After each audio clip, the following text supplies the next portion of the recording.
eso es demasiado para que yo lo reciba. Y Alejandro se irguió y dijo, pero no es demasiado para mí el darlo. Dios es el que da el don. Por eso, no se acerque con una humildad falsa diciendo que usted no tiene ningún don particular. En los tribunales de Cristo, usted dará cuentas de lo que hizo con su don espiritual y su mayordomía de ese don espiritual. Así que usted necesita descubrir su don espiritual y hoy vamos a estar hablando acerca de cómo descubrir su don. Veamos en primer lugar la presentación de sacrificio. Todo empieza con la presentación de un sacrificio. Por favor, mire Romanos 12, versículo 1.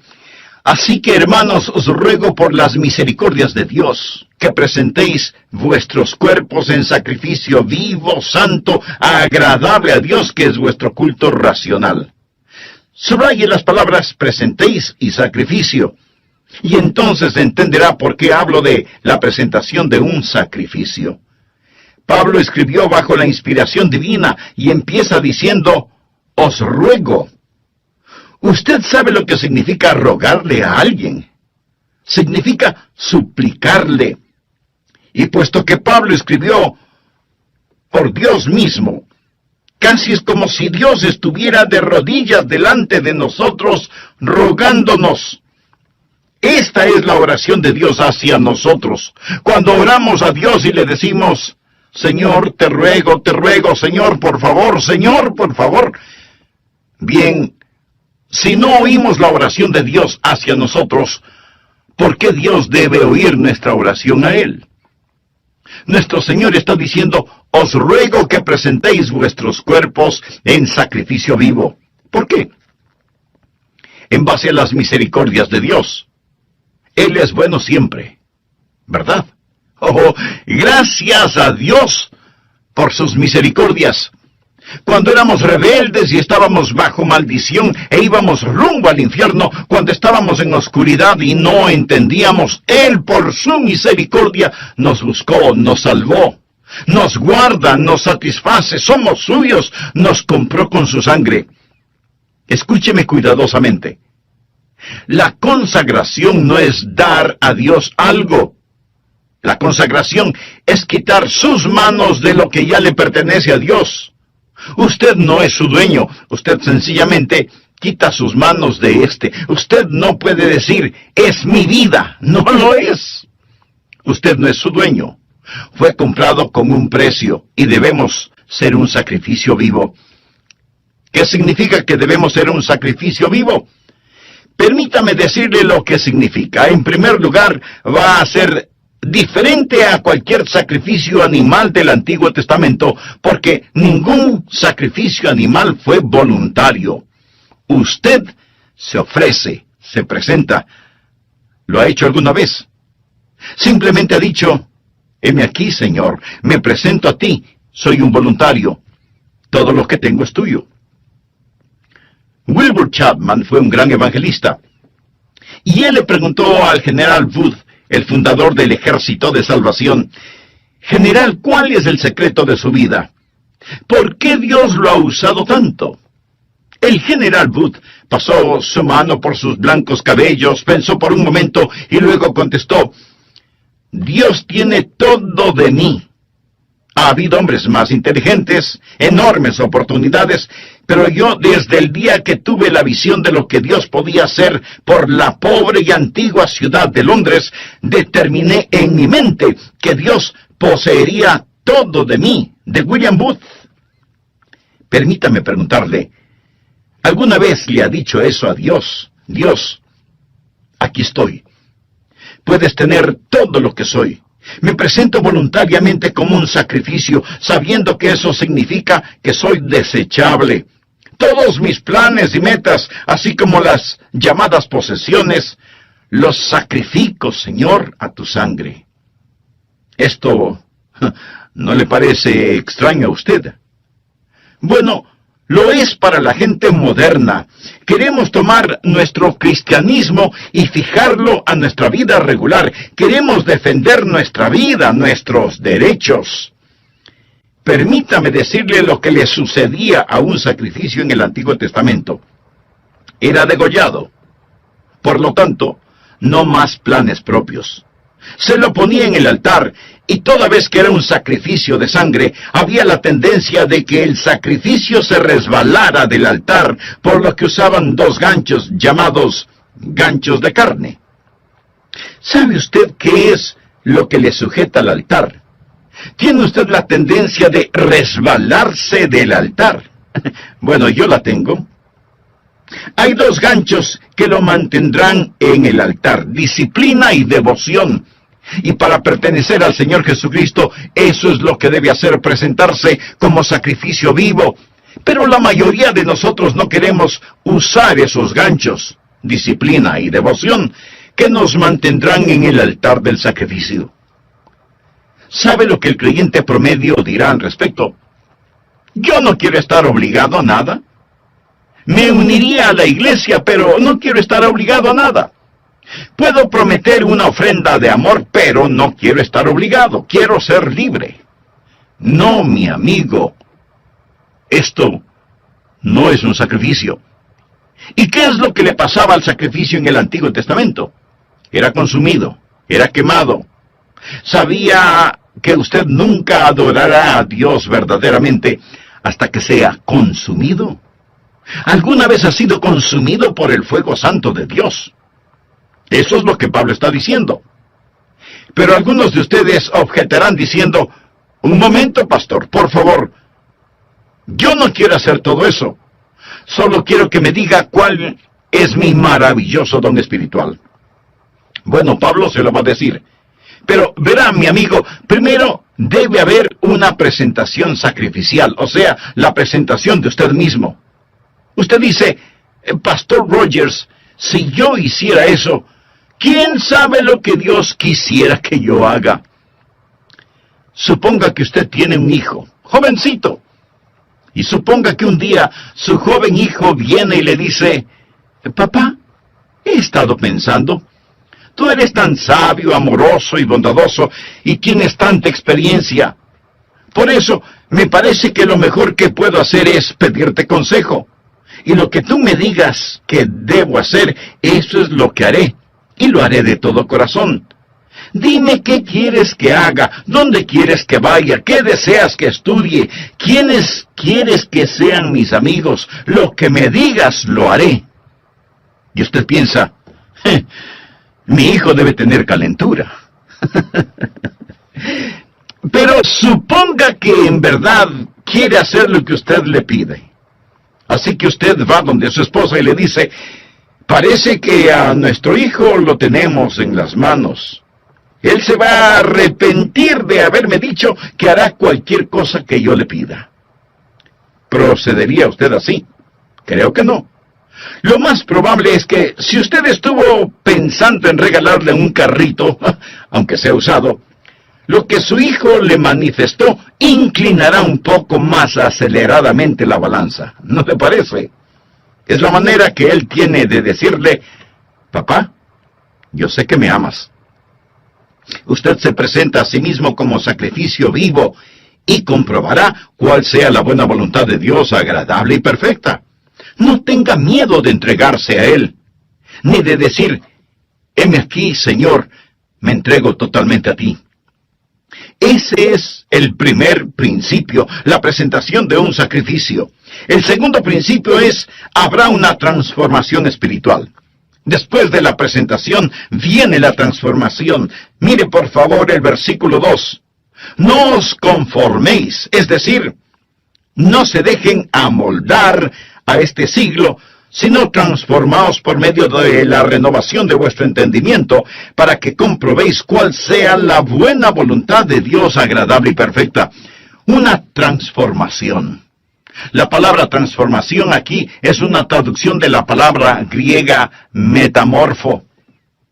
¿Qué palabra le recuerda? Metamorfosis. Y esta es la transformación. Usted pasará por una metamorfosis. Como una oruga entra en un capullo y pasa por una metamorfosis, y ese feo gusano que entra en ese capullo sale como hermosa y gloriosa mariposa. ¿Por qué?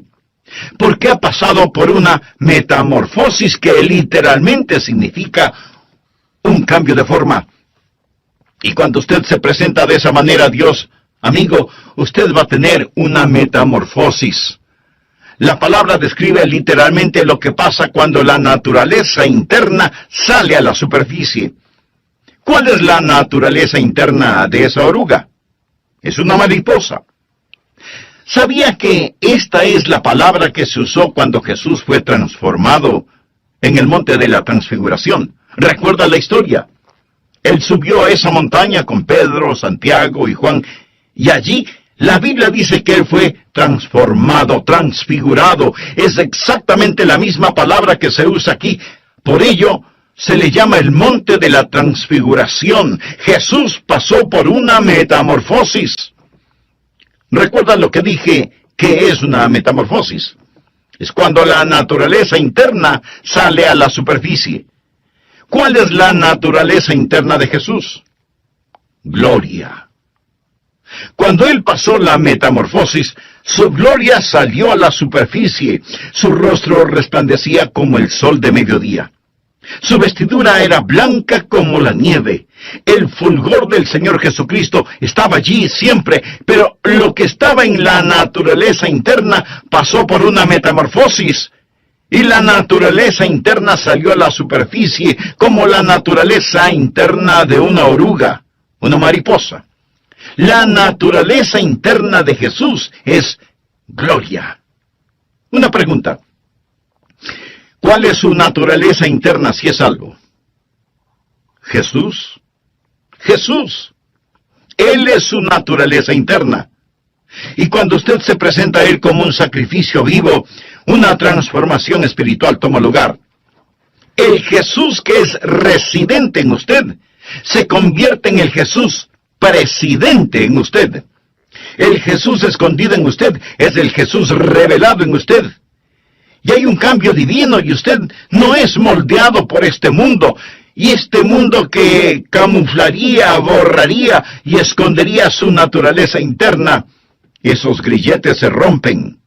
Y Jesucristo sale de usted. Y usted tiene un cambio divino que le da la mente de Cristo. Se renueva en el espíritu de su mente. Usted nunca entenderá realmente su don espiritual sin la mente de Cristo, sin una mente renovada.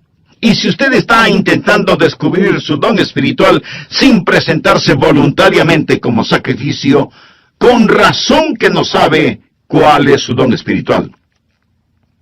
¿Sabe por qué usted no sabe cuál es su don espiritual? Porque su mente no está renovada. Pero cuando usted se presenta a Él como un sacrificio, habrá una transformación espiritual y usted comprobará cuál sea la buena voluntad de Dios, agradable y perfecta. No le tema a la voluntad de Dios. Ese es el lugar más alto, más feliz y más santo para usted. El tercer principio es, habrá tiempo para una sobria consideración. Leamos Romanos 12:3. Digo pues por la gracia que me es dada.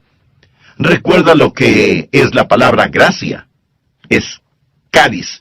El apóstol está diciendo, por el carisma que he recibido, a cada cual que está entre vosotros, que no tenga más alto concepto de sí que el que debe tener. Subraye la palabra tener.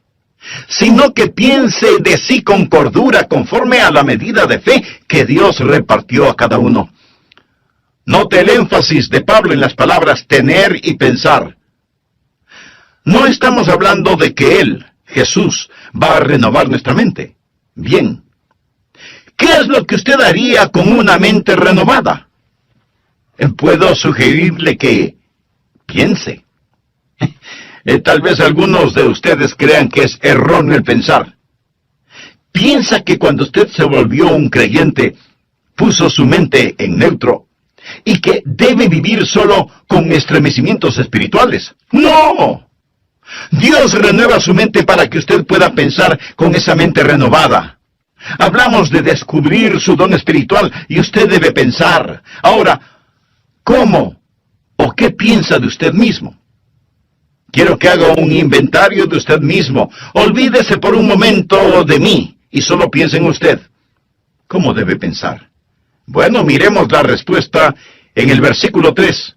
Que no tenga más alto concepto de sí que el que debe tener. Eso, mi amigo, en simple español quiere decir que no debe presumir de tener un don espiritual que no lo tiene. Escuchamos a algunas personas decir, oh, usted puede hacer cualquier cosa que piensa que puede alcanzar. Hay una palabra muy castiza para describir eso. Tonterías. Eso es pura necedad. Les dicen a los jóvenes, cualquier cosa que quieran hacer, la pueden hacer. Muy bien. Veamos quién puede tomar el lugar de Michael Jordan, el más grande atleta que ha existido en el básquetbol. ¿Quién puede rivalizar con él solo pensándolo? No. Usted no podrá hacerlo porque no tiene ni la habilidad ni la contextura física para hacerlo. Michael Jordan nació para jugar básquetbol. Pero así como él tiene talento natural y habilidad física para el juego, usted tiene talentos y habilidades sobrenaturales. Pero lo que necesita hacer es no pensar acerca de usted mismo con un más alto concepto del que debe tener.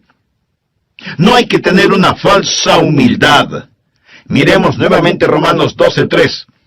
Que no tenga más alto concepto de sí que el que debe tener, sino que piense de sí con cordura. La palabra cordura es una palabra interesante. Proviene de dos palabras griegas que significan ahorro y mente. Pensar con cordura.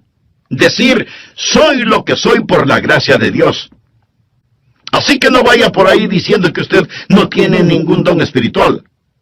Eso no es más que una falsa humildad. Y una falsa humildad es tan mala como el pecado de la exageración. El decir que usted tiene un don espiritual no es malo, pero el decir que no lo tiene es rebelión. Tiene que pensar con cordura, o sea, tiene que pensar honestamente acerca de lo que tiene. El negar el regalo de la gracia no es humildad, es incredulidad y rebelión. Pensar de nosotros mismos con cordura, sin pecaminosa exageración ni falsa humildad. Mírese usted mismo. Haga un inventario de usted mismo. Pero pastor, eso suena complicado. ¿Podría ayudarme un poquito? Deme alguna guía de cómo pensar. Bien, en el próximo programa de esta serie le daré a conocer varios principios que le ayudarán mucho en este asunto de descubrir su don o dones espirituales. Antes de finalizar, quiero decirle que si usted hizo un inventario honesto de usted mismo, seguramente descubrió no solo que no está utilizando sus dones, sino que no tiene una relación personal con el dador de esos dones. Y para activar esos dones espirituales, usted necesita estar conectado a la fuente de poder. Si ese es su deseo, le invito a orar de la siguiente manera. Amado Dios, sé que he estado viviendo una religiosidad que no ha cambiado mi manera negativa de vivir. Me reconozco pecador delante de ti y vengo a implorar tu misericordia, tu perdón, tu gracia. Señor Jesús, gracias por pagar la deuda de mi pecado con tu propia vida en la cruz del Calvario. Gracias por amarme de tal manera. Este mismo momento por fe te recibo en mi corazón como mi Salvador y Señor. Ten la bondad de hacerme un instrumento útil en tus manos. Y utiliza mi vida y los dones que me has dado para honra y gloria de tu nombre. Lo pido en tu nombre. Amén.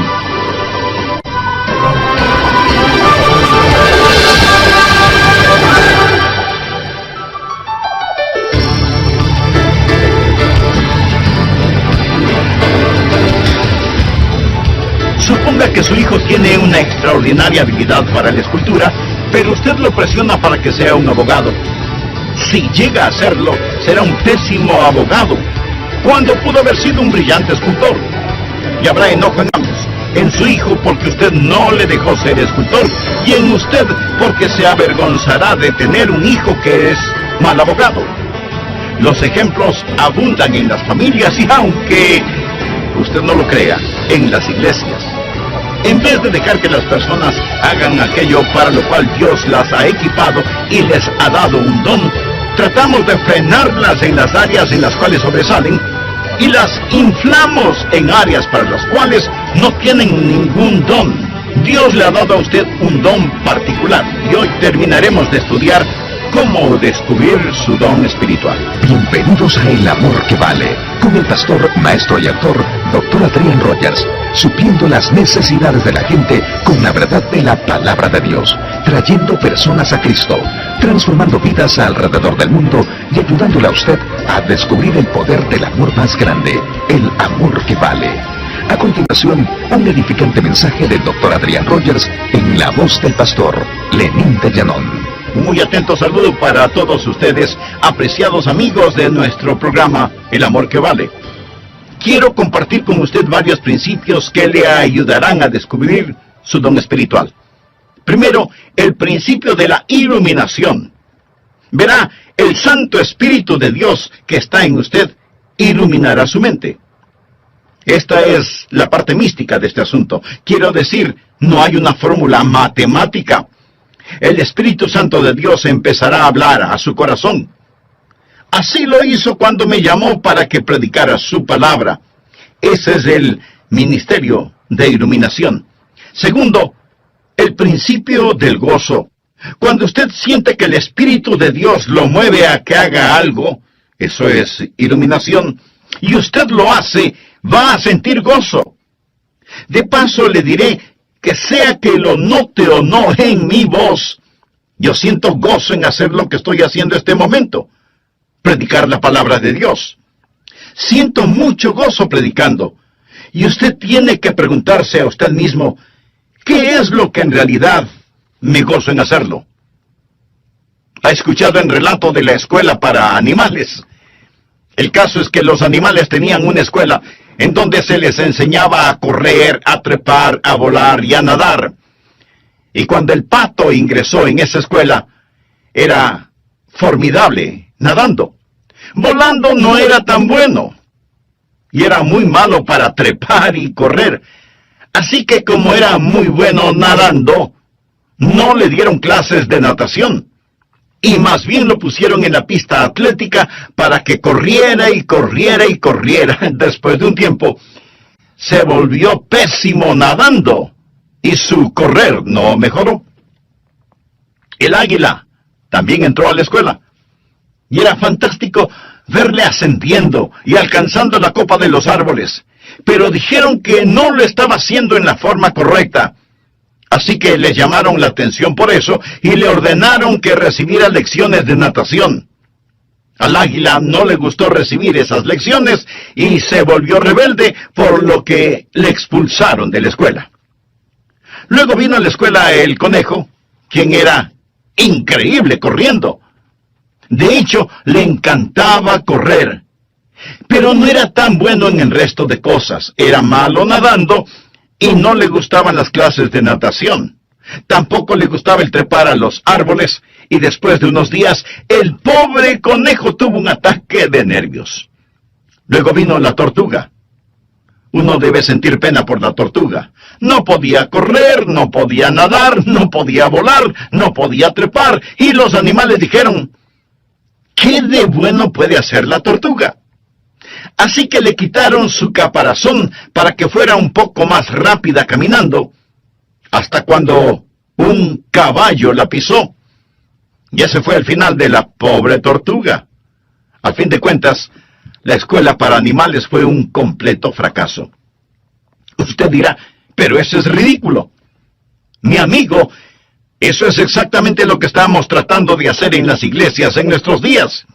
En vez de dejar que las personas hagan aquello para lo cual Dios les ha equipado y les ha otorgado un don, tratamos de frenarlas en las áreas en las cuales son fuertes y de inflarlas en algunas áreas para las cuales no tienen ningún don. Dios le ha dado a usted un don particular y va a descubrir que recibirá iluminación sobre su don espiritual y experimentará gozo al utilizar su don. Tercero, el principio del ánimo. usted encontrará a otras personas animándole en su don espiritual. ¿Por qué? Porque ellos son bendecidos por su don. Fue maravilloso para mí cuando era un jovencito en la iglesia y yo rendí mi vida para hacer lo que el Señor Jesús quisiera que yo haga.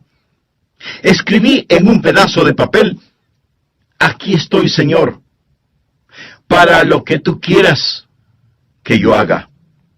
Y ellos me pidieron que fuera el pastor para la semana juvenil. ¿Se puede imaginar eso? Yo no era un buen estudiante. Inteligente, pero no era un buen estudiante. Ni siquiera recuerdo si llevaba libros a la casa para estudiar. Y si algo no lo entendía durante las clases, pues fingía haberlo entendido. Y así pasaba con calificaciones promedio. La última cosa que se me hubiera ocurrido pensar era que me pidieran predicar durante la semana juvenil. Y ahí estaba yo, petrificado. Pero prediqué. Y la gente después vino a decirme: me bendijo lo que dijiste.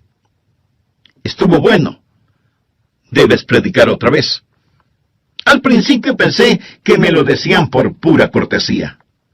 Seguramente no dije nada bueno, pero continuaron felicitándome y eso me gustó. Si un predicador le dice: no me gusta que me digan que prediqué bien, mi amigo, esa es una mentira. Quiero decir, cuando a usted le animan, eso ayuda.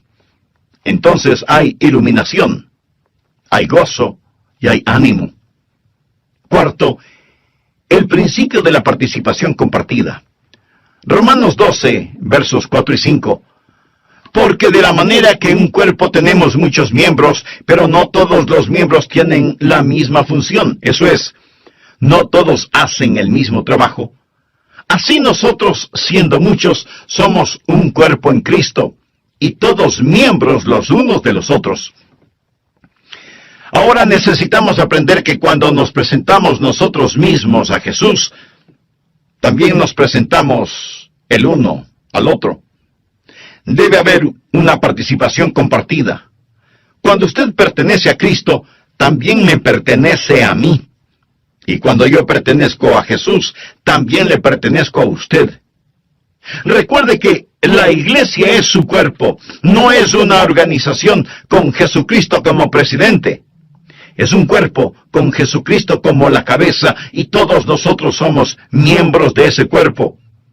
Y es la arrogancia, la presunción y el orgullo lo que nos divide. Es el Espíritu Santo de Dios el que nos une. Así, cuando descubrimos nuestro don, debe haber una participación compartida. Ahora, los dones de todos no son tan obvios. Quiero decir, usted está escuchando por medio de mi voz lo que tengo en mi mente, no lo que tengo en mi hígado. ¿No es cierto? Usted no está pensando: el hígado del pastor está funcionando bien, quiera que usted sea. Cuando era pastor de la iglesia, a veces me preguntaban: ¿cuántos miembros activos hay en su iglesia, pastor? Mi amigo, todos son activos. Algunos destruyen y otros construyen, pero todos son activos. Dios le puso a usted en su cuerpo como Él quiso, y debe haber participación compartida. Nadie tiene todos los dones, cada uno tiene por lo menos un don, y somos dependientes los unos de los otros. Dios nos hizo diferentes a fin de poder hacernos uno. Quinto, el principio de la activación específica. Por favor, leamos Romanos 12, versículos del 6 al 9. Ahora el apóstol llega a un tipo de por lo tanto. Él está hablando de todas estas cosas que van antes de lo siguiente. Usted sabe, nosotros nos presentamos a Él y Él renueva nuestra mente y entonces nos encontramos a nosotros mismos operando en el cuerpo. Ahora Él dice: de manera que teniendo diferentes dones según la gracia que nos es dada, o sea, según el carisma que nos es dado, si el de profecía, úsese conforme a la medida de la fe. O si de servicio, en servir. O el que enseña, en la enseñanza. El que exhorta, en la exhortación. El que reparte con liberalidad. El que preside con solicitud. El que hace misericordia con alegría. Aquí él menciona 7 dones y dice, pónganse las pilas, estén activos. ¿Usted quiere saber cuál es su don? Bien, simplemente escoja uno que piensa puede ser su don y póngase a trabajar. Es difícil dirigir a un buque que no se mueve. No se siente simplemente allí. Usted va a descubrir su don cuando esté ocupado. Él dice, profecía. Úsese conforme a la medida de la fe. Es decir, usted puede tener no mucha fe, pero la tiene conforme a la medida de fe que Dios repartió a cada uno. Tome lo que tiene y póngalo a trabajar. Leamos una vez más rápidamente estos 7 dones. Veamos si puede detectar el suyo. 7 dones aquí mismo.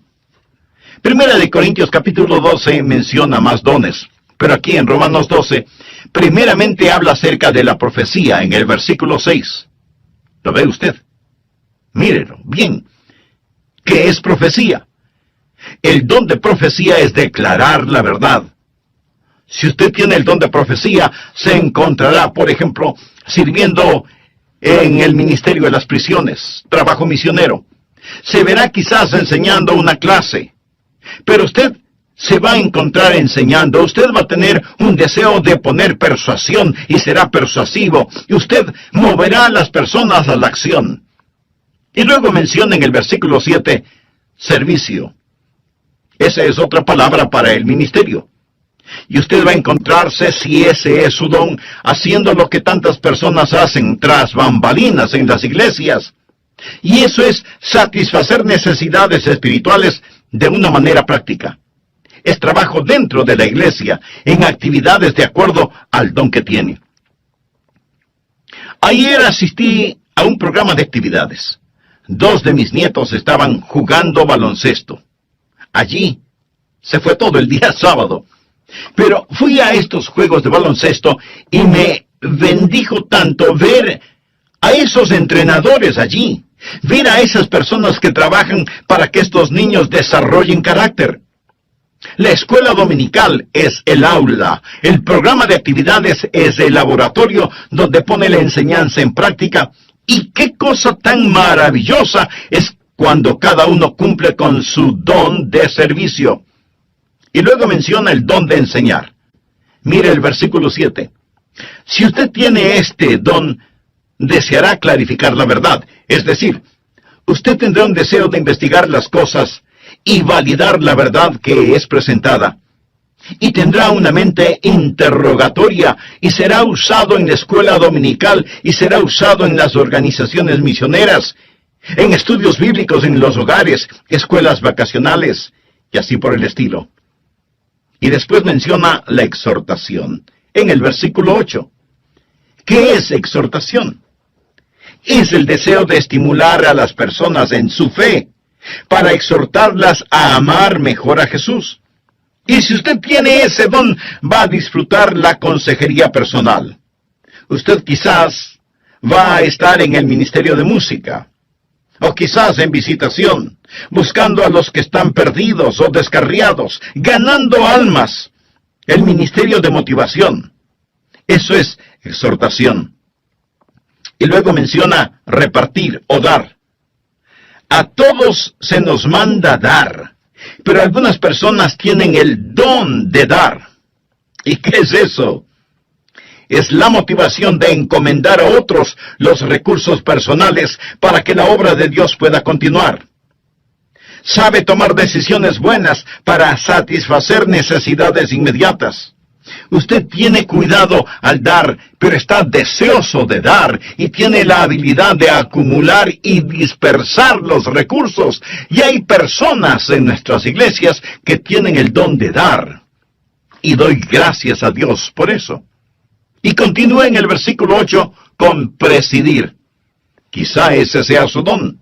Es el de motivar, no el de mandar.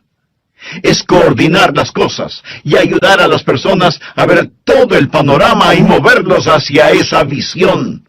Coordinar las actividades de otros para una meta común, para la gloria de Dios. Y ese es el don de presidir, dirigir, ponerse de pie ante otros.